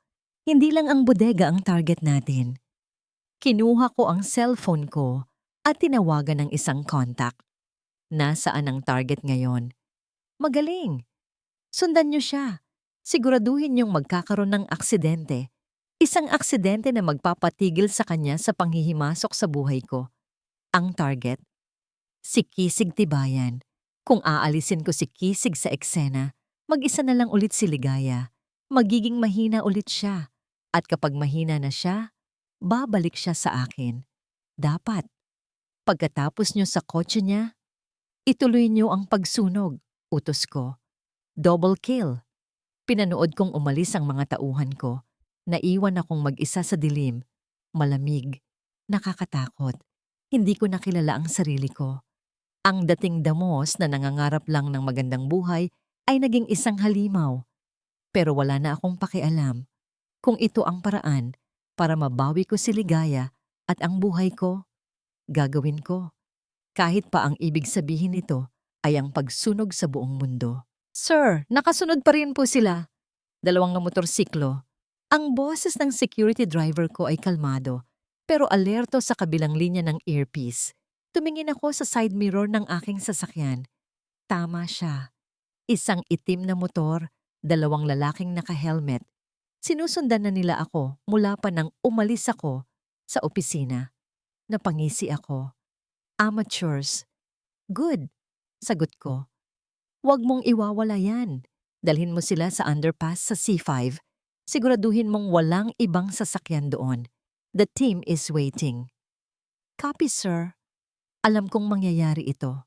Ang mga taong desperado ay gumagawa ng mga desperadong bagay. At ang mga Aragon, pagkatapos ng kahihiyan sa ospital, ay nasa sukdulan na ng desperasyon, kaya't inunahan ko na sila. For the past 24 na oras, my entire security team has been on high alert. Pagpasok namin sa madilim na underpass, biglang humarurot ang motorsiklo at tinabihan ang sasakyan ko. Sa isang iglap, may inilabas ang angkas na isang bakal na tubo at buong lakas na ipinalo sa bintana sa tabi ko. Crash! Nabasag ang salamin, pero hindi ito tumagos. Bulletproof, shatterproof, gulat na napatingin ang dalawang lalaki. Bago pa sila makabawi, dalawang itim na van ang biglang humarang sa unahan at likuran ng kalsada. Isinasara ang lahat ng labasan. Bumaba ang mga security team ko, armado at handa. Cornered. Sir, nahuli na po sila. Report ng hepe ng security ko sa earpiece. Excellent, sabi ko. Dalhin sila sa bodega. Paaminin niyo. I want names. I want plans. I want everything. Habang inaasikaso ng team ko ang gulo, tumunog ang personal phone ko. Isang numero na hindi pamilyar, pero alam ko kung kanino galing ang utos. Mr. Tibayan, sabi ng boses sa kabilang linya. May sunog. Ang bodega ng Pag-asa Group sa Laguna. Nasusunog. Napahigpit ang hawak ko sa manibela. Double kill. Ang galing ng plano mo, Damos. Pero tanga ka. Okay, sagot ko. The plan is a go. Agad kong tinawagan ang taong pinakamahalaga sa sandaling ito. Sinagot niya ito sa unang ring pa lang. Kisig! Boses ni Ligaya, puno ng panik. Halatang narinig na niya ang balita. Kisig! Ang bodega! Nasusunog! Lahat ng materyales nandoon. Milyon-milyon ang mawawala sa amin. Ligaya, calm down, sabi ko. Ang boses ay matatag para pakalmahin siya. Makinig ka sa akin. Nasaan ka? Nasa opisina pa, pero papunta na ako doon. Huwag, utos ko. Huwag kang aalis dyan. Manatili ka lang sa opisina. Ilock mo ang pinto. Darating ako. I promise. Pero Kisig, trust me, Ligaya. Just this once. Trust me. Pagdating ko sa ospital, makalipas ang 30 minuto, naghihintay na sa akin ang personal doctor ng pamilya ko. Okay na lahat, Sir Kisig, sabi niya. Nakahanda na ang private room. Ang benda at pekeng dugo, ready na. Good. Make it look convincing. Pagkatapos ng 10 minuto, ipinadala ko ang balita sa isang trusted na reporter. Breaking news, CEO Kisig Tibayan, na aksidente matapos subukang ikat ng isang motorsiklo, kasalukuyang ginagamot sa St. Luke's Hospital. Alam kong makakarating ito kay Ligaya. Alam kong mag-aalala siya. Nasasaktan akong saktan siya ng ganito, kahit peke lang. Pero kailangan ko ito. Kailangan kong palabasin na talo kami para lumabas sa lungga ang pinakamalaking daga. At hindi ako nabigo. Habang natutulog ako sa kama ng ospital na may pekeng benda sa ulo, bumukas ang pinto. Pumasok si Ligaya. Ang makapangyarihang CEO ay wala na. Ang nasa harap ko ay isang babaeng namumutla. Ang mga mata ay puno ng takot at luha. Tumingin siya sa akin, sa sugat ko, at nakita ko ang pagbagsak ng balikat niya. Dahan-dahan siyang lumapit. Umupo siya sa tabi ng kama. Hinawakan niya ang kamay ko. Malamig ang kamay niya. Nanginginig. Kisig. Bulong niya. Akala niya ay tulog ako. Bakit nangyari to? Kasalanan ko to. 'Di ba? Dahil sa akin nadamay ka. Patawarin mo ako. Huwag mo akong iiwan, please. Naramdaman ko ang pagpatak ng mainit niyang luha sa kamay ko. Iyon na. Iyon na ang hudyat na hindi ko na kayang magpanggap pa. Dahan-dahan kong iminulat ang aking mga mata. Bakit naman kita iiwan? Mahina kong tanong. Hindi pa nga tayo nagsisimula. Aayaw na ba agad ako? Biglang nag-angat ng tingin si Ligaya. Gulat, hiya, galit. Halo-halong emosyon ang dumaan sa maganda niyang mukha.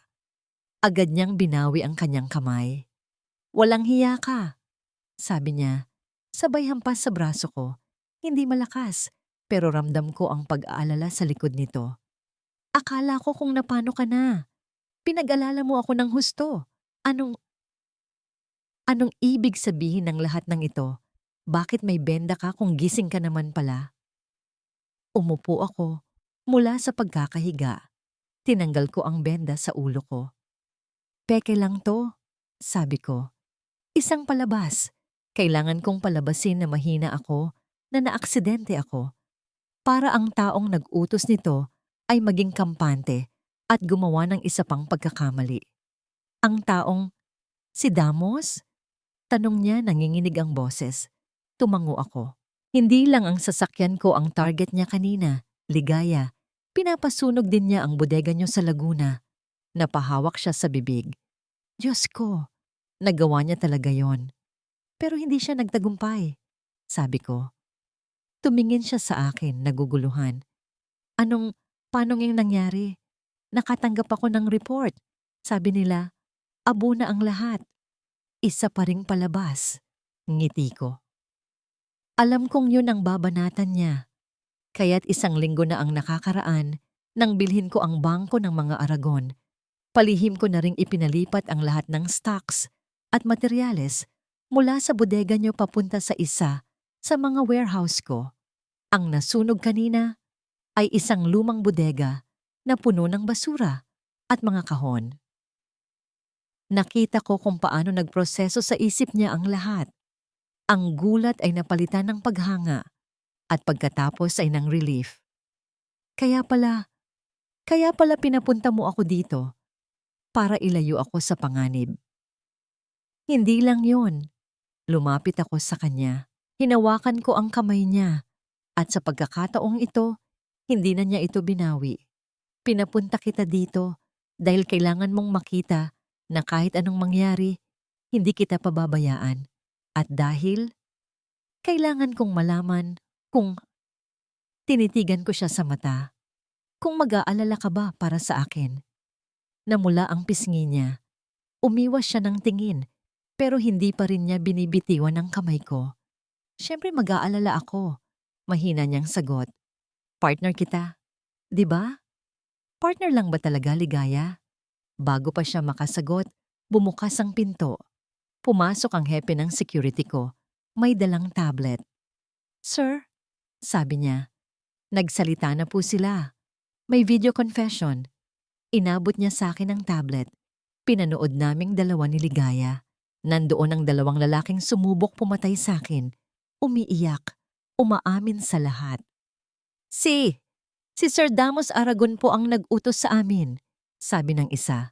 Pinangakuan niya kami ng 1 milyon para banggain ang kotse ni Sir Kisig hanggang sa mahulog sa bangin at pagkatapos ay sunugin ang bodega sa Laguna. Ang huling pako sa kabaong ng mga Aragon. Nasaan sila ngayon? Tanong ko. Nasa kamay na po ng mga pulis at may warrant of arrest na pong inilabas para kay Mr. Damos Aragon para sa kasong attempted murder at arson. Tumingin ako kay Ligaya.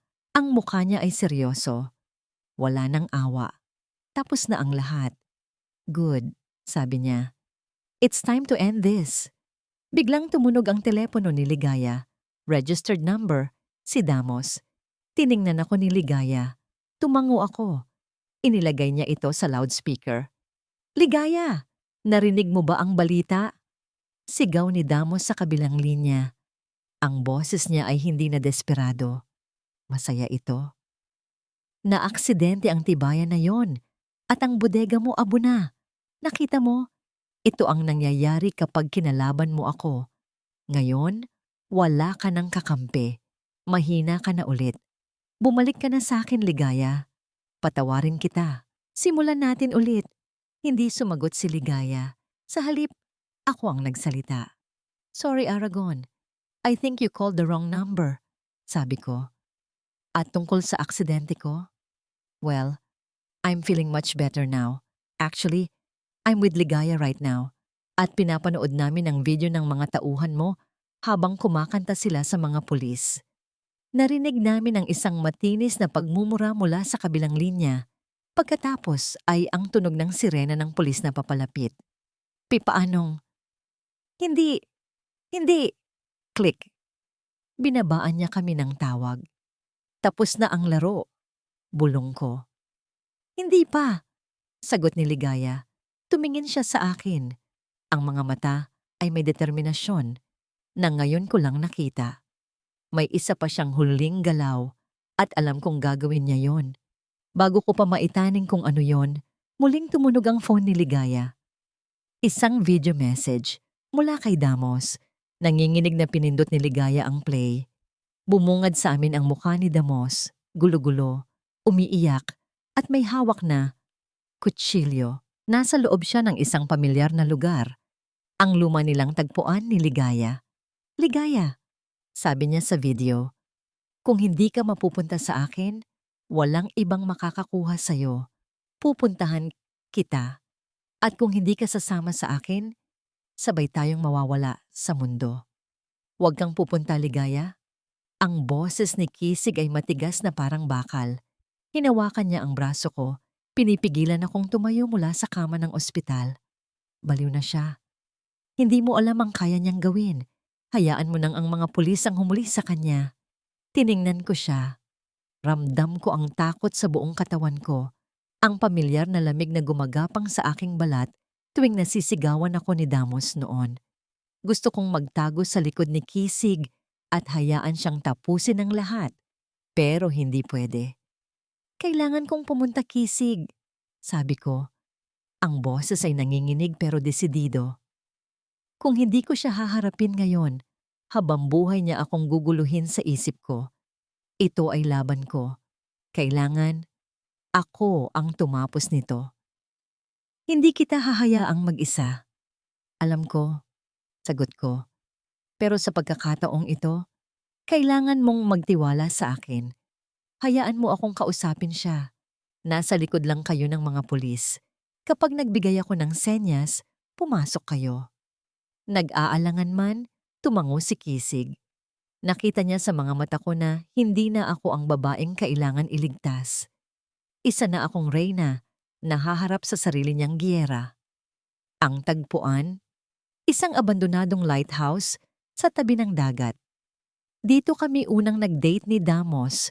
Dito niya sinabi na mahal niya ako. At dito rin niya wawasakin ang lahat. Pagdating ko, mag-isa lang akong lumabas ng kotse. Ang hangin mula sa dagat ay malakas at maalat, parang lasa ng luha. Nakita ko siya sa tuktok ng lighthouse, nakatayo sa may balkonahe, nakatingin sa papalubog na araw. Dahan-dahan akong umakyat sa paikot na hagdanan. Bawat hakbang ay mas bumibigat. Rinig ko ang kabog ng dibdib ko na halos bumasag sa katahimikan. Pagdating ko sa tuktok, humarap siya sa akin. Ang Damos na nakita ko ay hindi na ang gwapong lalaki sa mga litrato. Gulo ang buhok, may itim sa ilalim ng mga mata, at ang mga mata niya ay puno ng galit at kabaliwan.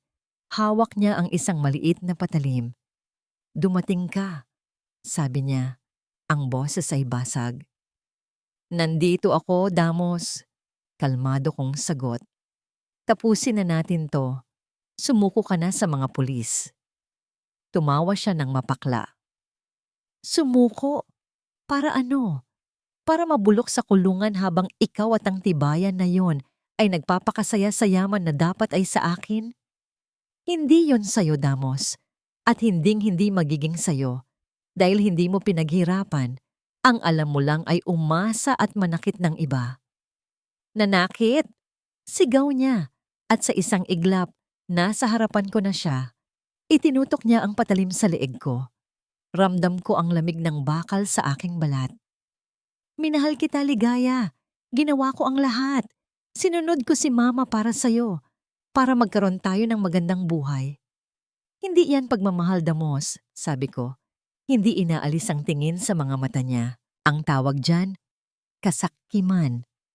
Ang pagmamahal, hindi naniningil. Ang pagmamahal, hindi naninira. At lalong-lalo na, ang pagmamahal, hindi pumapatay. Kung hindi ka mapapa sa akin, mas mabuti pang mawala ka na lang. Sigaw niya at naramdaman ko ang pagdiin ng patalim. Isang maliit na hiwa, isang patak ng dugo. Pero sa halip na matakot, isang kakaibang tapang ang bumuhos sa akin. Sige, hamon ko sa kanya. Gawin mo, Damos. Ituloy mo. Ipakita mo sa lahat kung sino ka talaga. Isang duwag na nagtatago sa likod ng palda ng ina niya at sa isang patalim dahil hindi niya kayang harapin ang katotohanan. Natigilan siya. Nakita ko ang pag-aalinlangan sa mga mata niya. Tingnan mo ang sarili mo. Patuloy ko. Naging miserable ka dahil sa mga desisyon mo. Hindi dahil sa akin. Hindi dahil kay Kisig. Ikaw ang pumili ng landas na to. Ikaw ang pumili sa pera kaysa sa pag-ibig. At ngayon, wala ka ng pera. At lalong wala ka ng pag-ibig. Tumahimik ka. Hindi, sabi ko. Pakinggan mo ako. May pagkakataon ka pang magbago, Damos. Sumuko ka.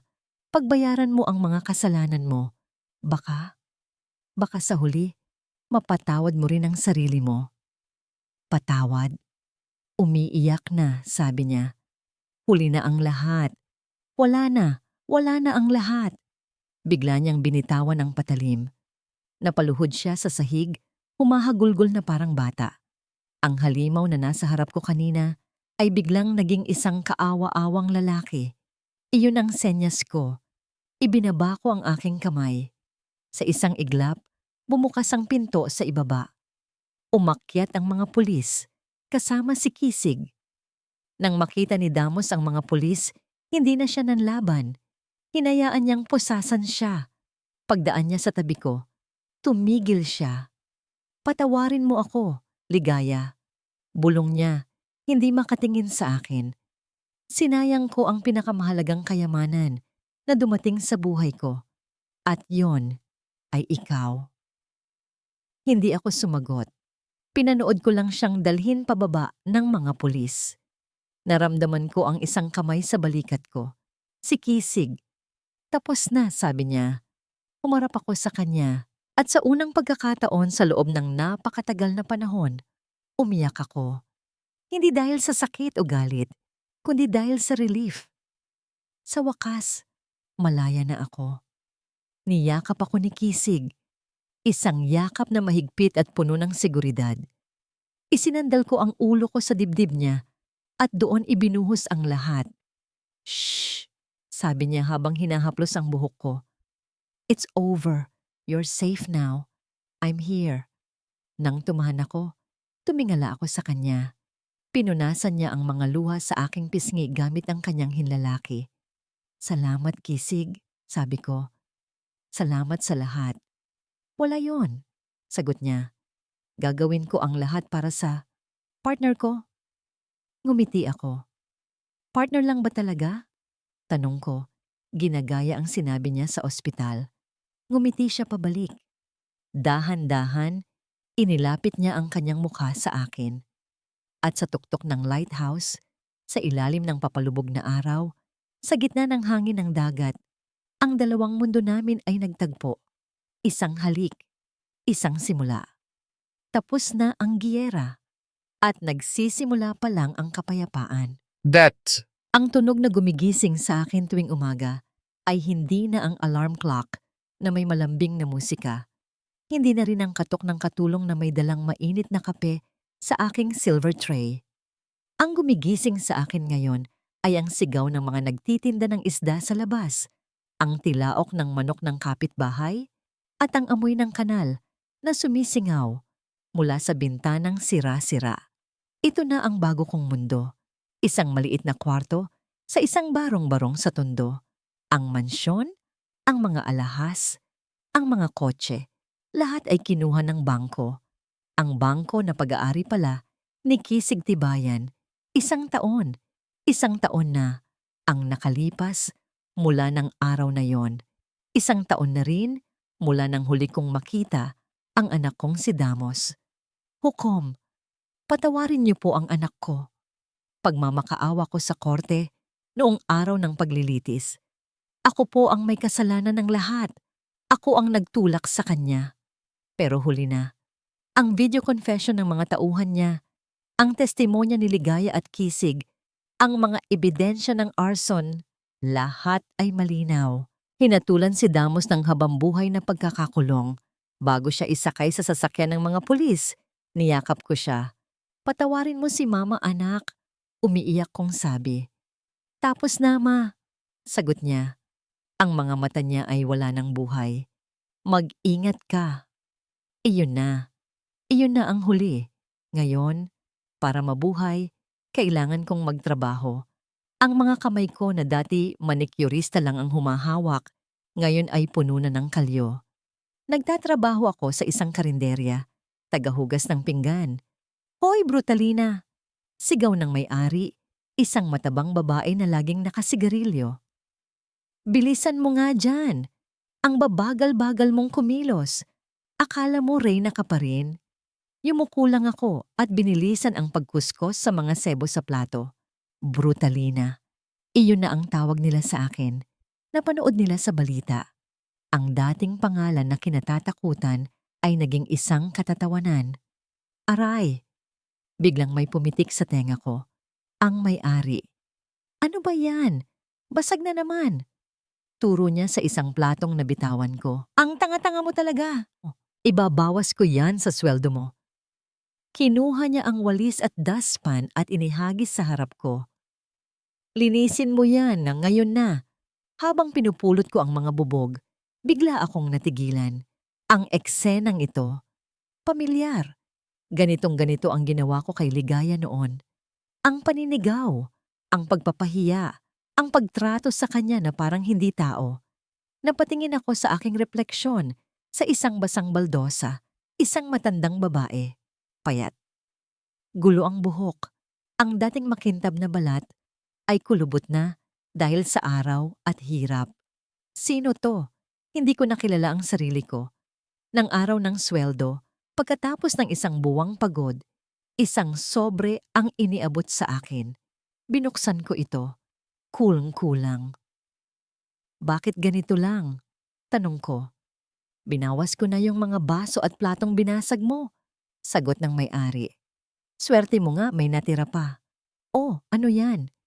Itinuro niya ang isang papel na nahulog mula sa sobre. Isang pirasong 20 pesos. Napaupo ako sa isang bangkito. Tinitigan ko ang 20 pesos. Naalala ko ang araw na yon sa aming mansyon. Ang araw na inihagis ko ang 500 piso sa harap ng pamilya ni Ligaya. Ang 500 piso na yon, iyon ang nagsimula ng lahat. Iyon ang bumili ng tiket ko papunta sa impyernong ito. Tumulo ang luha sa aking mga mata. Hindi dahil sa galit, hindi dahil sa pagod, kundi dahil sa pagsisisi. Patawad, Ligaya. Bulong ko sa hangin. Patawad. Samantala, sa kabilang bahagi ng mundo, sa isang news channel na pinapalabas sa maliit at lumang TV ng karinderya. At sa ating business news, muling kinilala bilang Power Couple of the Year, ang mag-asawang CEO na sina Ginoong Kisig at Ginang Ligaya Tibayan, matapos i-anunsyo ang pagbubukas ng kanilang bagong charity foundation na Pag-asa para sa Kinabukasan, na naglalayong tulungan ang mga batang kapuspalad na makapagtapos ng pag-aaral. Ipinakita sa TV ang larawan ni Ligaya at Kisig. Magkahawak kamay, nakangiti. Ang kislap sa mga mata nila ay totoo. Masaya sila. Pinatay ng may-ari ang TV. Puro kayabangan, bulong niya. Pero ako, nakatitig lang sa blankong screen, isang ngiti ang sumilay sa aking labi. Isang mapait, pero totoong nangiti. Mabuti naman, sabi ko sa aking sarili. Mabuti naman at masaya ka na, Ligaya. Karapat-dapat ka dyan, dahil sa huli, naintindihan ko na. Ang tunay na halaga ay hindi nasusukat sa pera. Ito ay nasa kapayapaan ng loob, at ang kapayapaan ay isang bagay na hinding-hindi ko na mabibili pa. Push, ma'am. Konting-konti na lang. Nakikita ko na ang ulo. Ang bawat sigaw ng doktor ay parang ugong na lang sa pandinig ko. Ang buong lakas ko ay nakatuon sa isang bagay lang. Ang iluwal ang bagong buhay na nasa sinapupunan ko. Mahigpit ang hawak ko sa kamay ng lalaking nasa tabi ko. "You can do this, my queen. You're the strongest woman I know." Bulong ni Kisig sa tenga ko. Ang boses niya ang naging musika sa gitna ng sakit. Hinalikan niya ang noo kong puno ng pawis. "I'm right here. We're right here."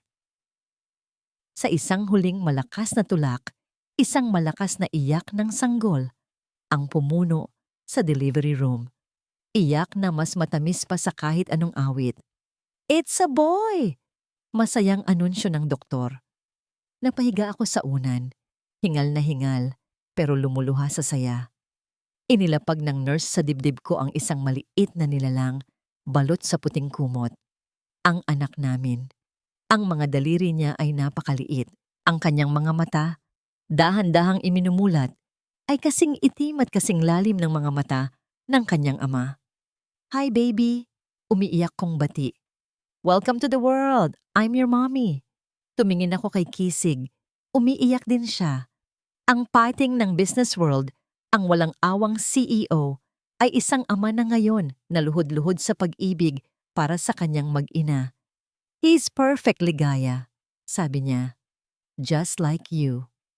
Pinangalanan namin siyang Kisig Agos Tibayan Jr., isang pangalan na sumisimbolo sa lakas, sa tuloy-tuloy na agos ng buhay, at sa pag-asang dala ng bagong umaga. Kisig's POV 3 taon. 3 taon na ang nakalipas mula noong huling pagtutuos sa lighthouse. Sa loob ng 3 taon, mas lalo kong minahal ang babaeng pinakasalan ko. Ngayon, nakatayo kami sa balkonahe ng aming beach house sa Isla Calinaw. Tanaw namin ang paglubog ng araw sa dagat. Karga-karga ko si Junior habang nakasandal sa akin si Ligaya.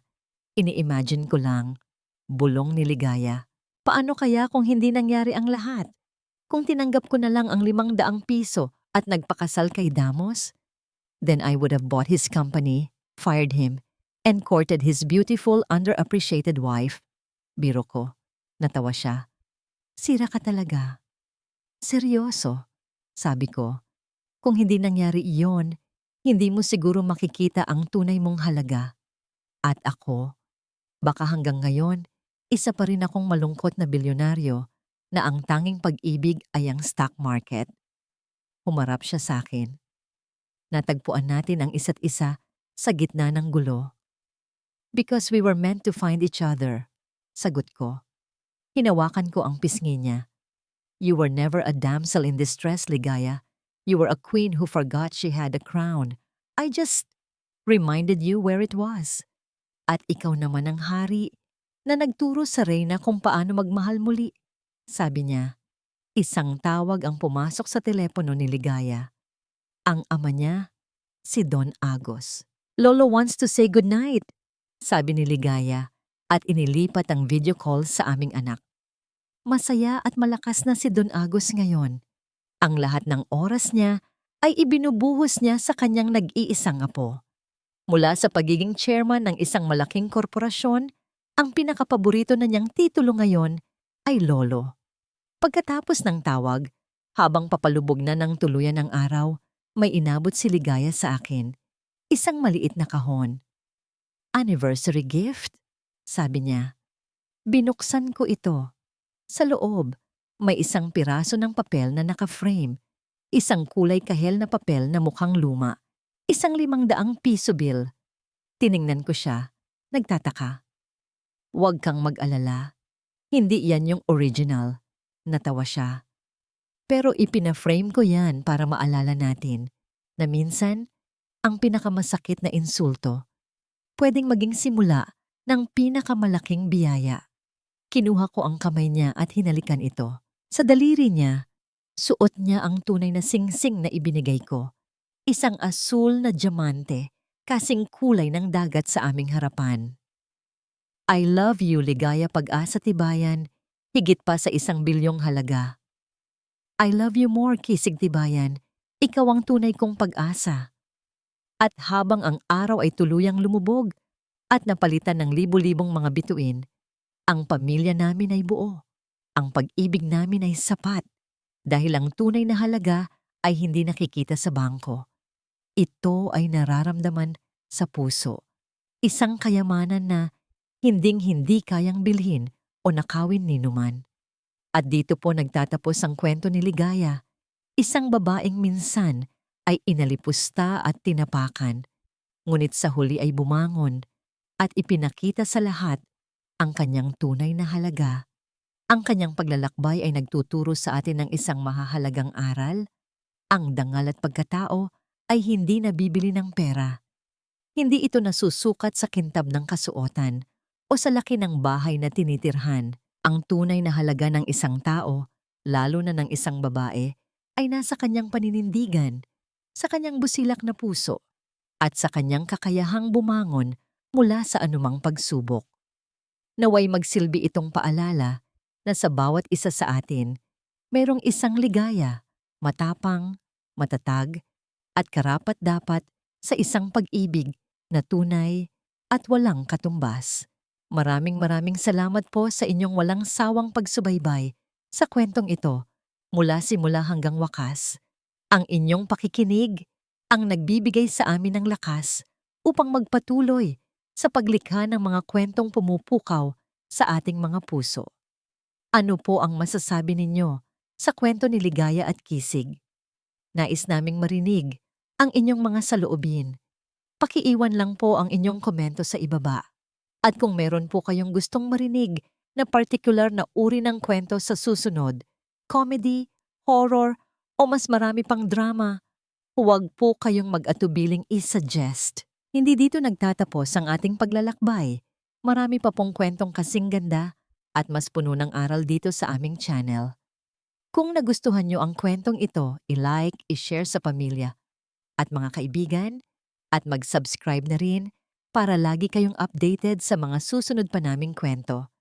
I-click nyo ang notification bell para kayo ang unang makarinig kapag may bago kaming upload. Muli, mula sa akin ang inyong tagapagkwento. Maraming salamat po. Pagpalain po kayo ng Panginoon, kayo at ang inyong buong pamilya. Hanggang sa muli.